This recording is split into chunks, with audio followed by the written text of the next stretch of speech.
नमस्कार दोस्तों। डेट है आज की 7 मई 2021 और स्वागत है आपका एडिटोरियल डिस्कशन में। आज देखो, हिंदू में तो इम्पोर्टेंट आर्टिकल्स हैं नहीं। दो इश्यूज हम डिस्कस करेंगे। एक द प्रिंट का इंडिया रशिया रिलेशंस से संबंधित, एक बिजनेस लाइन का आर्टिकल है इंडिया आसियान रिलेशंस से संबंधित। तो इत्तेफाक से दोनों जो इश्यूज हैं आज IR के हैं। इससे पहले कि हम डिस्कशन स्टार्ट करें, देखो एक क्वेश्चन जो UPSC के द्वारा पूछा जा सकता है मेंस में, एथिक्स में, कि पेंडेमिक के दौरान, महामारी के दौरान सिटीजन की क्या ड्यूटी होनी चाहिए, किस प्रकार से एक सिटीजन अपनी ड्यूटी निभा सकता है महामारी के दौरान। तो आप क्या लिखोगे? कुछ पॉइंट्स जो इसमें लिखे जा सकते हैं। सबसे पहले तो देखो, आप पर्सनल हाइजीन से संबंधित कुछ सावधानियां बरतोगे, जैसे मास्क पहनना, सोशल डिस्टेंसिंग मेंटेन करना, हाथों को बार बार सैनिटाइज करना, जिससे आप इस महामारी से बच सकते हो। आपको कोविड-19 नहीं होगा। आप कोविड-19 से बचते हो तो इसका मतलब आप महामारी को ख़त्म करने में अपना कंट्रीब्यूशन दे रहे हो।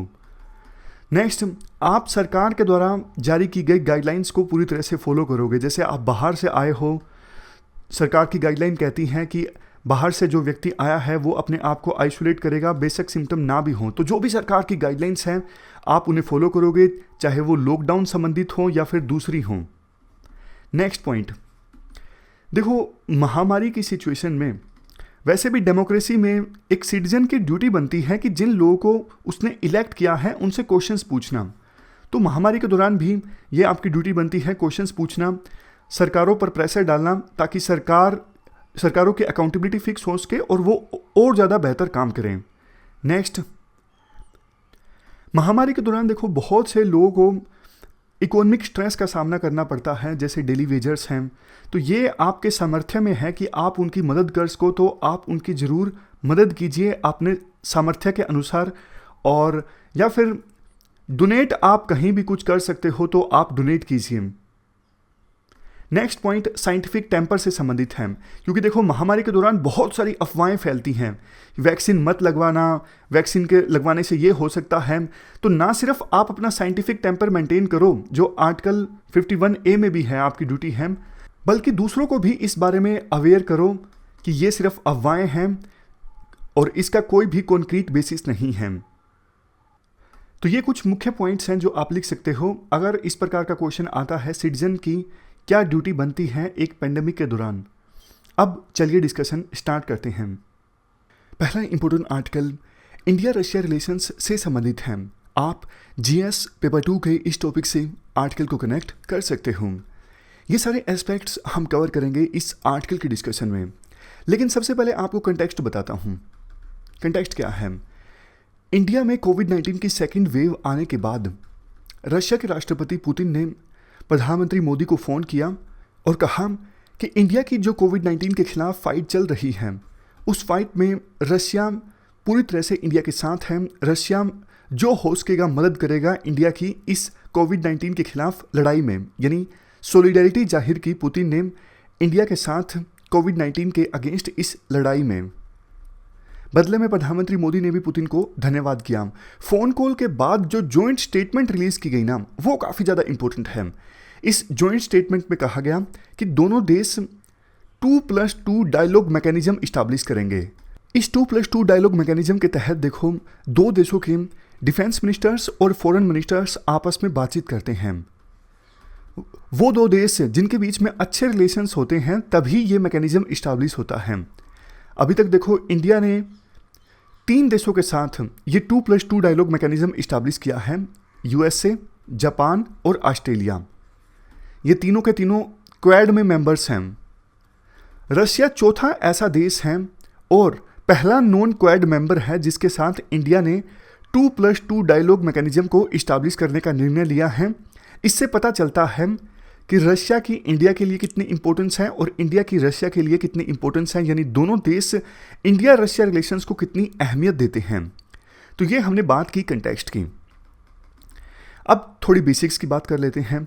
देखो, इंडिया और रशिया की जो स्ट्रेटेजिक पार्टनरशिप है ना, मेनली 6 पिलर्स पर टिकी हुई है। 6 पिलर्स, 6 एरियाज में सबसे ज़्यादा कोऑपरेशन होता है। Politics, defence, trade, civil, nuclear energy, anti terrorism cooperation और स्पेस। कोल्ड वार के दौरान इंडिया और यूएसएसआर के संबंध काफ़ी ज़्यादा अच्छे थे। 1971 में इंडिया और यूएसएसआर के बीच फ्रेंडशिप ट्रीटी भी साइन हुई थी, जिसमें यह डिसाइड हुआ था कि आवश्यकता पड़ने पर दोनों देश एक दूसरे की मदद करेंगे, मतलब युद्ध की सिचुएशन में। तो 1971 में वो मौका आ भी गया जब इंडिया का पाकिस्तान के साथ वार हुआ था बांग्लादेश को आज़ाद करवाने के लिए। उस समय यूएस से पाकिस्तान की मदद के लिए आगे आना चाहता था, लेकिन रशिया ने, यूएसएसआर ने भी अपने शिप्स रवाना किए। तो प्रेशर के चलते यूएस से पाकिस्तान की तरफ से उस युद्ध में इंटरवेंशन नहीं कर सका, और आप कह सकते हो यूएसएसआर के साथ हुई फ्रेंडशिप ट्रीटी ने 1971 के वार के जीतने में एक इम्पोर्टेंट रोल प्ले किया। तो कोल्ड वार के दौरान यूएसएसआर के साथ यानी सोवियत यूनियन के साथ हमारे रिलेशनशिप काफ़ी ज़्यादा मजबूत थे। इसके बाद देखो 1990-91 में यूएसएसआर का डिसइंटीग्रेशन हो गया, यानी यूएसएसआर 15 टुकड़ों में बट गया। सबसे बड़ा टुकड़ा था रशिया। तो देखो इंडिया यूएसएसआर के बीच अच्छे रिश्तों की जो गुडविल थी वो आज भी मौजूद है जब हम इंडिया रशिया रिलेशंस की बात करते हैं। एक ऑर्गेनाइजेशन है, कमीशन है, Indo Russian inter governmental commission. ये मेन बॉडी है जो कि दोनों देशों के बीच गवर्नमेंट लेवल पे रिलेशंस को हैंडल करती हैं। इसके बाद आर्टिकल में कहा जाता है इंडिया और रशिया दोनों काफ़ी सारी ऑर्गेनाइजेशंस में एक साथ हैं, जैसे इंडिया और रशिया ब्रिक्स में हैं, एससीओ में हैं, न्यूक्लियर सप्लायर ग्रुप यानी एनएसजी में है, और यूनाइटेड नेशंस सिक्योरिटी काउंसिल में है। इंडिया फिलहाल नॉन परमानेंट मेंबर है सिक्योरिटी काउंसिल का, जबकि रशिया परमानेंट मेंबर है। इंडिया देखो रशिया की डिफेंस इंडस्ट्री के लिए सेकंड लार्जेस्ट मार्केट है चाइना के बाद, और 2017 में इंडियन मिलिट्री ने जो हार्डवेयर का इंपोर्ट किया, ऑलमोस्ट 68% हार्डवेयर का इंपोर्ट तो अकेले रशिया से किया गया। तो रशिया की डिफेंस इंडस्ट्री के लिए इंडिया एक बहुत बड़ी मार्केट है, और रशिया इंडिया के लिए डिफेंस इक्विपमेंट्स का एक बहुत बड़ा सप्लायर है।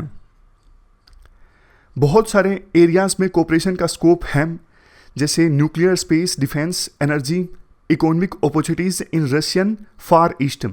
रशिया का जो ये फार ईस्ट का इलाका है ना, ये थोड़ा कम डेवलप्ड है, और इंडिया यहाँ पर इन्वेस्ट कर रहा है, जैसे ऑयल को एक्सप्लोर करना इन क्षेत्रों में। International north south transport corridor, इस कॉरिडोर के बनने के बाद कनेक्टिविटी रशिया के साथ काफ़ी ज़्यादा आसान हो जाएगी। अभी देखो रशिया में अगर माल भेजना हो या फिर मंगवाना हो तो इतना लंबा रास्ता तय करना पड़ता है, लेकिन इस कॉरिडोर के बनने के बाद रास्ता जो है काफ़ी कम हो जाएगा, और रशिया से सामान लाना ले जाना आसान हो जाएगा। नेक्स्ट है हाल ही में इस्टेब्लिश हुआ चेन्नई व्लादिवोस्तोक मैरीटाइम कॉरिडोर। यहाँ पर देखो चेन्नई और यहाँ पे है व्लादिवोस्तोक, ये मैरीटाइम कॉरिडोर है। इसके बनने के बाद भी कनेक्टिविटी काफ़ी हद तक आसान हुई है। Next, manufacturing of Russian vaccine Sputnik 5 in India. Russia की वो कंपनी जिसने स्पुतनिक वैक्सीन को डेवलप किया है, और इंडिया में डॉक्टर रेड्डी लैब्स, इनके बीच में एग्रीमेंट साइन हुआ है। तो रशिया की जो ये स्पुतनिक वैक्सीन है, इसकी मैन्युफैक्चरिंग इंडिया में होगी। तो देखो इंडिया में वैक्सीन की जो भारी कमी है, ना सिर्फ उसे पूरा किया जा सकता है इसकी सहायता से जब स्पुतनिक वैक्सीन की मैन्युफैक्चरिंग इंडिया में होगी, बल्कि वर्ल्ड के मिडिल इनकम कंट्रीज़ या फिर गरीब देश, वहाँ पर भी वैक्सीन्स को पहुँचाया जा सकता है। तो इस प्रकार से हमने कुछ इंपॉर्टेंट एरियाज ऑफ कोऑपरेशन की बात की। इसके बाद आर्टिकल में देखो ये बोला जाता है कि पिछले कुछ सालों में, यूं तो नहीं कह सकते कि इंडिया और रशिया के बीच रिलेशंस खराब हुए, लेकिन यूं कहा जा सकता है कि जितनी गर्माहट पहले हुआ करती थी उतनी गर्माहट नहीं रह गई। काफ़ी सारे रीजन्स इसके लिए दिए जाते हैं। जैसे देखो पहले ज़्यादातर इंडिया डिफेंस इंपोर्ट रशिया से ही किया करता था, यानी यूएसएसआर से 1990-91 से पहले किया करता था, लेकिन अब इंडिया ने अपना डिफेंस इंपोर्ट काफ़ी डाइवर्सिफाई किया है। अब इंडिया यूएसए, इजराइल, फ्रांस, इन देशों से भी डिफेंस इक्विपमेंट्स को परचेज़ करता है, क्योंकि इंडिया का ये कहना है इंडिया के डिफेंस इक्विपमेंट्स की जो आवश्यकताएं हैं वो अकेला रशिया नहीं पूरा कर सकता। रशिया ऑर्डर्स में काफ़ी डिले करता है, और जो हम एक्सपेक्ट करते हैं जिस क्वालिटी का माल, उस क्वालिटी के डिफेंस इक्विपमेंट्स काफ़ी बार रशिया नहीं दे पाता। इसलिए हमने हमारे डिफेंस इंपोर्ट को डाइवर्सिफाई किया है। दूसरा, इंडिया यूएसए के काफ़ी करीब चला गया है पिछले कुछ सालों में, यानी इंडिया और यूएसए के रिलेशनशिप काफ़ी मजबूत हुए हैं और रशिया को इसको लेके कंसर्न है। क्यों? क्योंकि देखो, यूएसए और रशिया के रिलेशंस अच्छे नहीं हैं, दोनों एक दूसरे को अपना दुश्मन मानते हैं। तो जब इंडिया यूएसए के काफ़ी करीब गया, रशिया को ये बात अच्छी नहीं लगी। बदले में रशिया ने भी पाकिस्तान के साथ अपने रिलेशंस इंप्रूव करने स्टार्ट कर दिए। पहले तो देखो, रशिया और पाकिस्तान के बीच कोई रिलेशंस थे ही नहीं। क्यों? क्योंकि रशिया इंडिया का पार्टनर था और पाकिस्तान इंडिया का एनिमी कंट्री है। तो इंडिया के चलते रशिया ने पाकिस्तान के साथ अपने रिलेशंस मेंटेन नहीं किए। बट अब चूंकि इंडिया यूएसए के नज़दीक जा रहा है, तो रशिया भी पाकिस्तान के साथ अपने रिलेशंस इंप्रूव करने लगा है। वैसे इंडिया का तर्क ये है रशिया को कि भैया, आपने भी तो चाइना के साथ अपने रिलेशंस बहुत ज़्यादा मजबूत किए हैं, जबकि चाइना के साथ हमारी दुश्मनी है, हम वार भी लड़ चुके हैं चाइना के साथ। Next point, quad. क्वाड में 4 देश एक साथ आए, यूएसए, जापान, ऑस्ट्रेलिया और इंडिया। रशिया का कंसर्न ये है क्वाड जो है वो आगे जाके एशियन नाटो की तरह बिहेव कर सकता है, यानी मिलिट्री अलायंस बन सकता है क्वाड। और जैसे नाटो की स्थापना हुई थी यूएसएसआर को कंटेन करने के लिए, उसी प्रकार से क्वाड जो है ये भी एशियन नाटो का काम कर सकता है, यानी रशिया को दबाने का काम कर सकता है। वैसे इंटरनेशनल जो पॉलिसी एक्सपर्ट्स हैं उनका तो ये मानना है कि चाइना को कंटेन करने के लिए क्वाड का निर्माण हुआ है, रशिया का इससे कोई लेना देना नहीं है, लेकिन फिर भी रशिया के अपने कंसर्न्स थे। लेकिन देखो, अब जो 2+2 डायलॉग का मैकेनिज्म इस्टेब्लिश हुआ है ना, इसके काफ़ी सारी सिग्निफिकेंस हैं।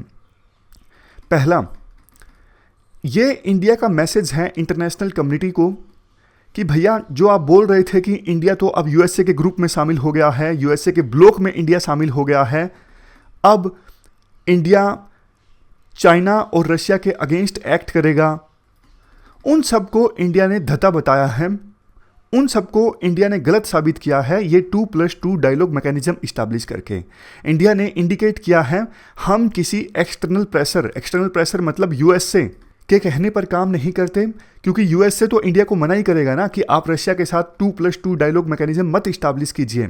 फिर भी इंडिया ने कर लिया, तो मतलब इंडिया ने एक्सटर्नल प्रेशर को इग्नोर कर दिया। इंडिया ने अपने नेशनल इंटरेस्ट को देखते हुए काम किया कि रशिया हमारे नेशनल इंटरेस्ट के लिए इंपॉर्टेंट है। इंडिया ने अपने फॉरेन रिलेशंस में स्ट्रेटेजिक ऑटोनॉमी को एक्सरसाइज किया है, तो इसीलिए सिग्निफिकेंस काफ़ी ज़्यादा है इंडिया ने जो ये रशिया के साथ 2+2 डायलॉग मैकेनिज्म इस्टेब्लिश किया है। इंडिया ने ये भी सिग्निफाई किया है कि क्वाड जो है वो एशियन नाटो नहीं है और रशिया को इससे डरने की आवश्यकता नहीं है। नेक्स्ट पॉइंट सिग्निफिकेंस का ये भी है, देखो, इंडिया एक मीडिएटर का काम कर सकता है, क्योंकि इंडिया के रिलेशंस रशिया के साथ भी अच्छे हैं, दूसरा क्वाड में भी है इंडिया, तो रशिया और यूएसए के बीच रिलेशंस को इंप्रूव करने के लिए इंडिया एक मीडिएटर का काम कर सकता है।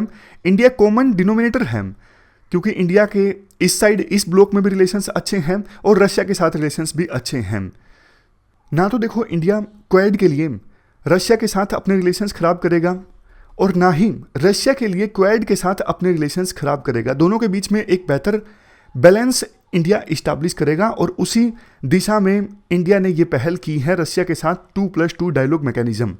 और देखो, रशिया के साथ अच्छे रिलेशंस, रशिया के साथ इंडिया के अच्छे रिलेशंस, ये क्वाड के लिए भी इंपॉर्टेंट है। क्वाड के लिए कैसे इंपॉर्टेंट है? क्योंकि देखो, यूएसए के जो इंटरेस्ट हैं, यूएसए की जो सोच है वो इंडिया की सोच से मिलती है कि चाइना को कंटेन करना है। तो एक ऐसा देश है जिसकी सोच यूएसए से मिलती है, उसके रशिया के साथ रिलेशंस अच्छे होते हैं, तो कल को रशिया को बिल्कुल चाइना का चेला बनने से रोका जा सकता है, पूरी तरह से चाइना के ग्रुप में जाने से रोका जा सकता है। ये फायदा होगा क्वाड को।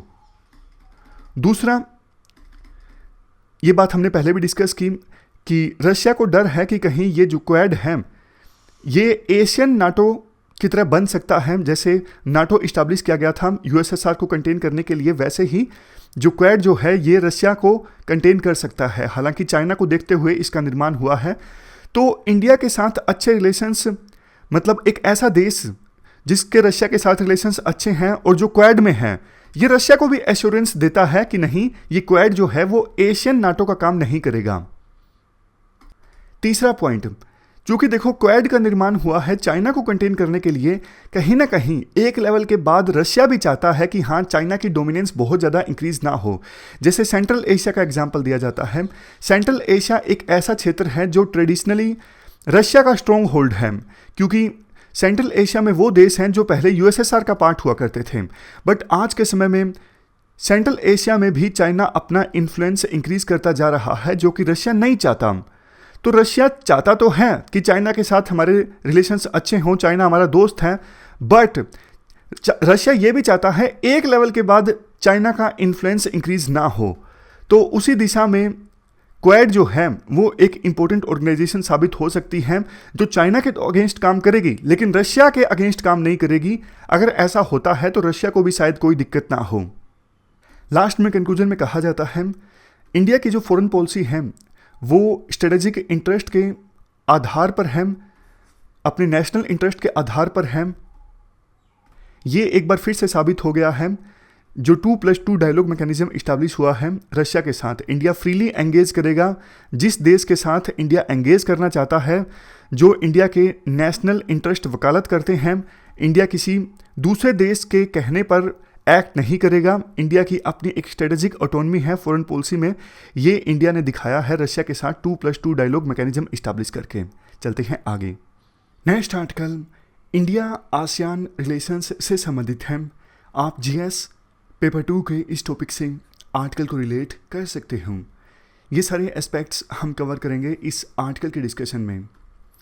आसियान देखो साउथ ईस्ट एशिया की एक ऑर्गेनाइजेशन है जिसमें 10 देश शामिल हैं, Indonesia, Malaysia, Philippines, Singapore, Thailand, Brunei, Vietnam, Laos, Myanmar और कंबोडिया। मोटो है इस ऑर्गेनाइजेशन का 1 विजन 1 आइडेंटिटी 1 कम्युनिटी। 8 अगस्त को आसियान डे होता है। सेक्रेटरीट है इंडोनेशिया जकार्ता में।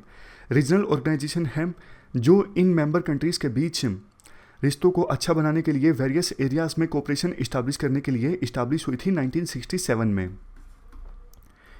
इंडिया के संदर्भ में बात करें, इंडिया की एक्ट ईस्ट पॉलिसी के लिए आसियान देखो एक बहुत ही इंपॉर्टेंट ऑर्गेनाइजेशन है।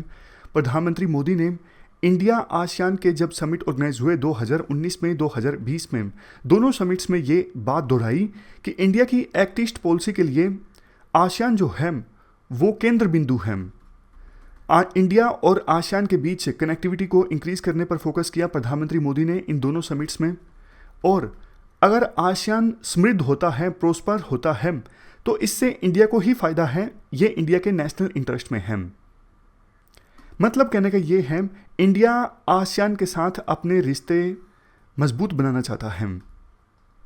पोटेंशियल इंडिया और आसियान के बीच ट्रेड का काफ़ी ज़्यादा है, काफ़ी डिफरेंसेस हैं, लेकिन अगर उन डिफरेंसेस को सुलझा लिया जाए तो जल्द ही बायलेटरल ट्रेड जो है वो $300 बिलियन तक पहुंच सकता है।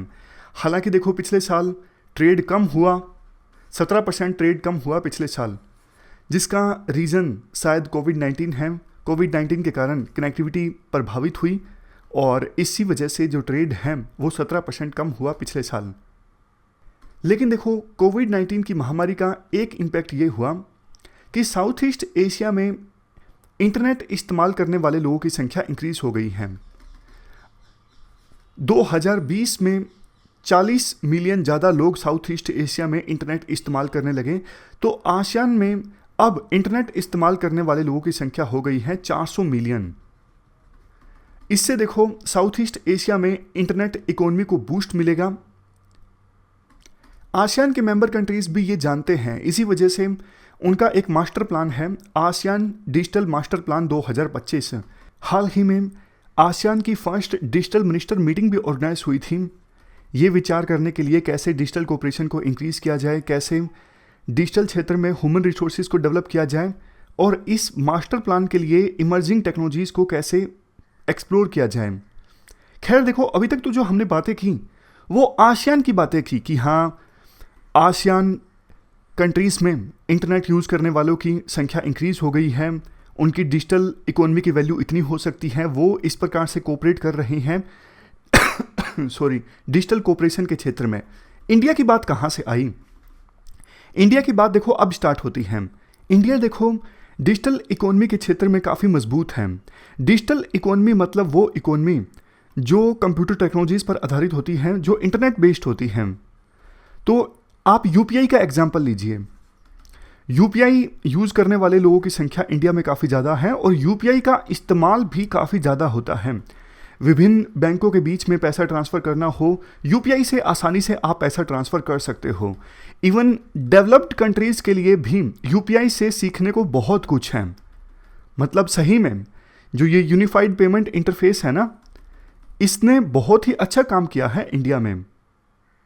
तो इंडिया अपनी बेस्ट प्रैक्टिसेस को इस क्षेत्र में, यूपीआई के क्षेत्र में शेयर कर सकता है आसियान कंट्रीज़ के साथ। दूसरा देखो, इंडिया आसियान के साथ digital economy partnership agreement sign कर सकता है, यानी डेपा। इस प्रकार के एग्रीमेंट हाल ही में सिंगापुर ने न्यूजीलैंड और चिली के साथ साइन किए हैं। ये जब एग्रीमेंट साइन हो जाता है दो देशों के बीच, तो क्या होता है, तो देखो end to end digital trade होता है।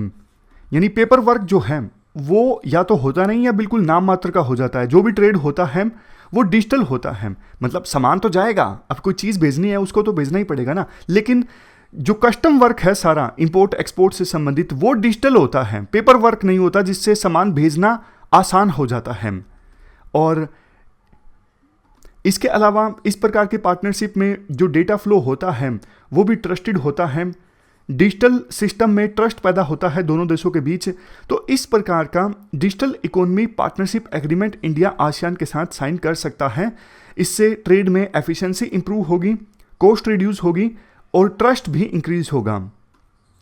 लास्ट में तो देखो ये बोला जाता है, चूंकि इंडिया ने डिजिटल इकोनॉमी के क्षेत्र में ऑलरेडी काफ़ी आगे कदम बढ़ाए हैं और आसियान के पास भी अब एक बेहतर मौका है कोविड-19 की महामारी के बाद।